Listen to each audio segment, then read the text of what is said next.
Welcome to another episode of Mastering Cybersecurity, developed by DailyCyber.News. Let's dive in.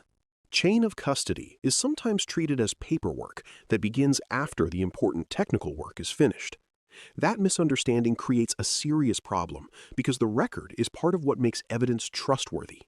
A file, device, log export, photograph, or forensic image may appear convincing, but an investigator still needs to explain where it came from, who handled it, what was done to it, and how it was protected from improper change.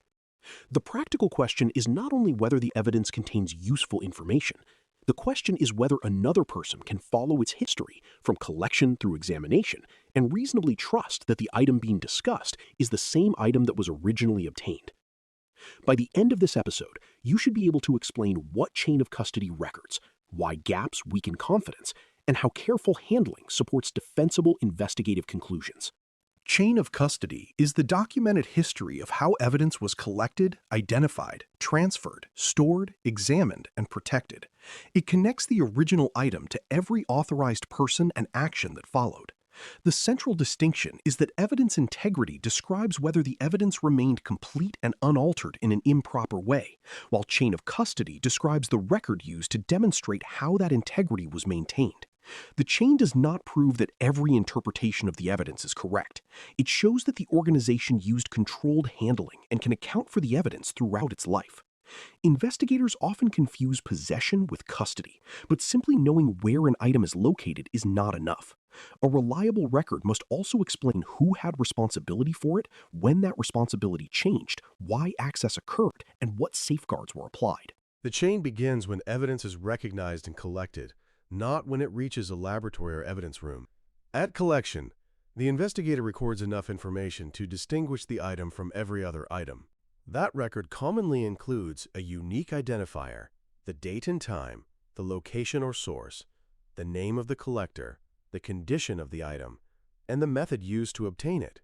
Digital evidence may include a computer, mobile device, removable drive, server log, email export, memory capture, cloud record, or network data. The description should be precise enough that another qualified person can understand what was collected without relying on memory. Collection notes also help separate the original evidence from copies created for analysis. When identification is vague or delayed, later documentation may describe an item accurately, but still fail to show that it is the same item first encountered. Preservation protects evidence after collection and limits the chance that handling will change it. Physical items may be placed in appropriate packaging, marked with an identifier, sealed, and stored under controlled conditions.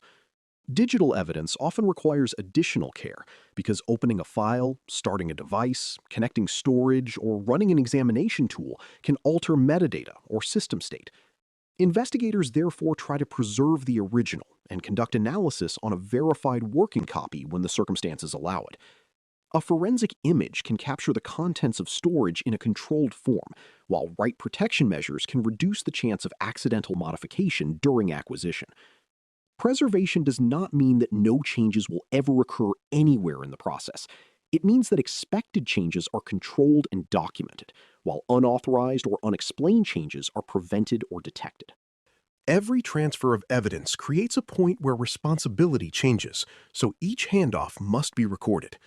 A transfer record normally identifies the person releasing the evidence, the person receiving it, the date and time, the purpose of the transfer, and the condition of the evidence or its seal. The purpose matters because it explains why access was necessary rather than merely showing that access occurred. Evidence may move from a collector to an evidence custodian, from storage to an examiner, or from an internal investigation to an authorized external party. A chain with several handlers is not automatically weak. It becomes weak when the organization cannot explain those handlers or when a transfer is missing, inconsistent, or unsupported.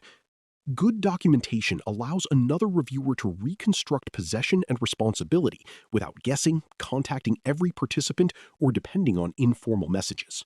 Secure storage continues the chain even when nobody is actively examining the evidence. The organization should be able to show where the evidence was kept, who could access it, and what controls protected it. Physical evidence may require locked storage, tamper-evident seals, restricted keys, and access logs. Digital evidence may require controlled repositories, strong authentication, encryption, permissions that limit modification, reliable backups, and logging that records access or copying. Storage conditions should match the nature of the item because heat, moisture, magnetic exposure, power loss, or software synchronization can affect certain forms of evidence. The custodian should also be able to account for checked out items and overdue returns. An evidence room with a strong lock is not enough if access records are incomplete. A secure repository is not enough if administrators can alter files without detection or documentation.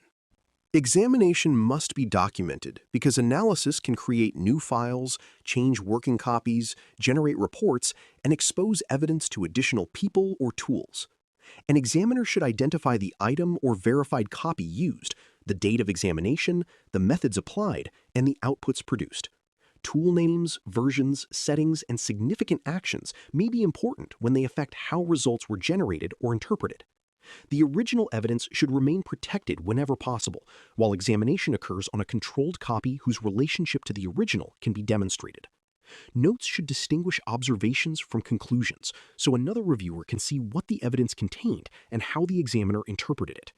Chain of custody does not replace technical competence or peer review.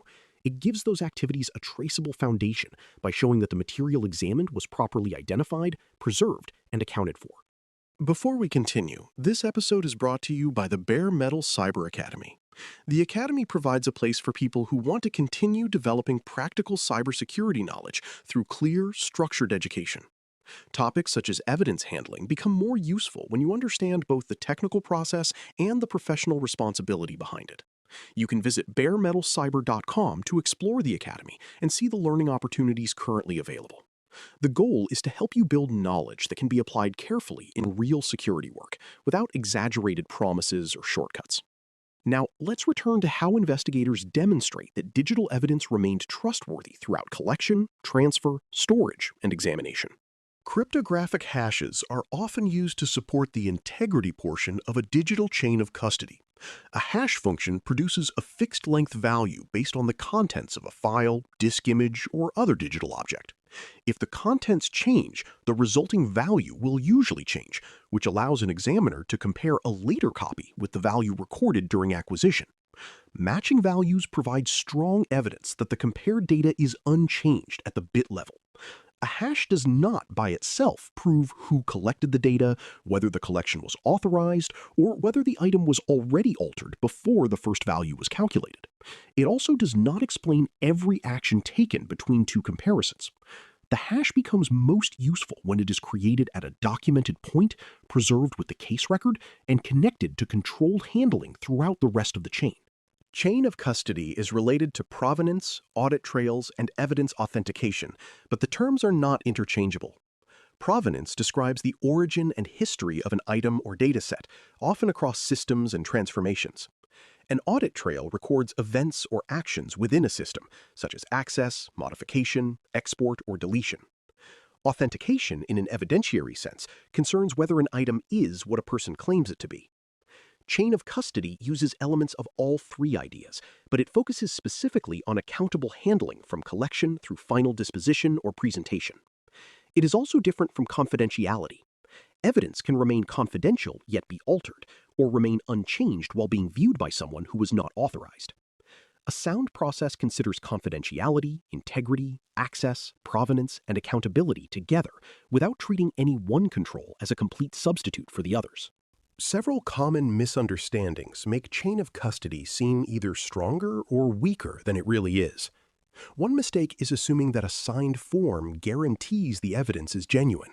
A form records handling, but it cannot compensate for poor collection, an unidentified source, an unreliable tool, or an unsupported conclusion.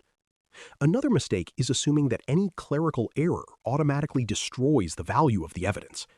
The effect of an error depends on its nature, whether the history can still be reconstructed, and whether the integrity of the item remains reasonably supported. A third mistake is treating a long chain as suspicious merely because many qualified people participated. The number of handlers matters less than whether each transfer was necessary, authorized, and documented. The strongest record is not the one with the fewest names. It is the one that accounts clearly for every relevant change in responsibility and condition. Digital investigations create special challenges because evidence can be volatile, distributed, and transformed during collection. Memory contents may disappear when a system loses power. Cloud records may be exported through a provider interface that changes formatting or omits metadata. Log data may pass through collection agents, storage platforms, normalization processes, and retention systems before an investigator sees it. Screenshots may preserve visible content but fail to capture underlying metadata or the complete context. Time settings and clock differences can also complicate the relationship between records from separate systems. These conditions do not make reliable custody impossible, but they require investigators to document the source, collection method, time reference, export process, and any transformation applied. When evidence cannot be preserved in its original state, the record should explain why, what was captured, what may have been lost, and how the resulting copy was validated. A dependable chain of custody improves more than courtroom readiness. It helps incident responders coordinate work, supports internal investigations, allows leadership to understand the basis for conclusions, and reduces disputes about what happened to important data. It can also help an organization decide whether evidence is strong enough to support containment, disciplinary action, regulatory reporting, insurance communication, or referral to an external authority. Poor handling can force decision-makers to separate what is known from what is merely suspected. That distinction may change the urgency, scope, and language of the response. Documentation also protects investigators by showing that they followed an approved process rather than acting casually or altering material without explanation. The chain therefore supports both technical confidence and organizational accountability. It turns evidence handling from an informal activity into a repeatable professional practice. A practical way to apply chain of custody is to make every evidence action answer a small set of connected questions. Identify exactly what the item is and where it came from. Record its condition at collection, assign a unique identifier, and preserve the original or the best available representation. Document every person who receives access, the time of access, the purpose, and the condition when responsibility changes. Use controlled copies for examination when possible, and verify digital copies with recorded hash values or another appropriate integrity method. Keep storage access restricted and logged, then reconcile the record before relying on the evidence in a report or decision. If a gap appears, do not hide it or fill it with an assumption. Describe the gap, investigate it, and explain how it affects confidence in the evidence. Chain of custody is the record that connects evidence to its complete handling history. It shows how the item was collected, identified, transferred, stored, examined, and protected, and it identifies the people responsible at each stage.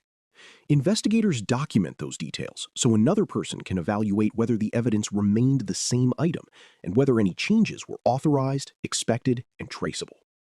A strong chain does not guarantee that the evidence proves a particular conclusion, and it does not make weak analysis correct. It demonstrates that the evidence reached the analysis through an accountable process rather than an unexplained path. The practical standard is simple to state, but demanding to maintain. Every material handoff and action should be recorded well enough that the history can be reconstructed without guesswork. That record is how investigators show that evidence was not improperly altered. Thanks for listening. For more audio courses, daily newsletters, and more, please visit DailyCyber.News.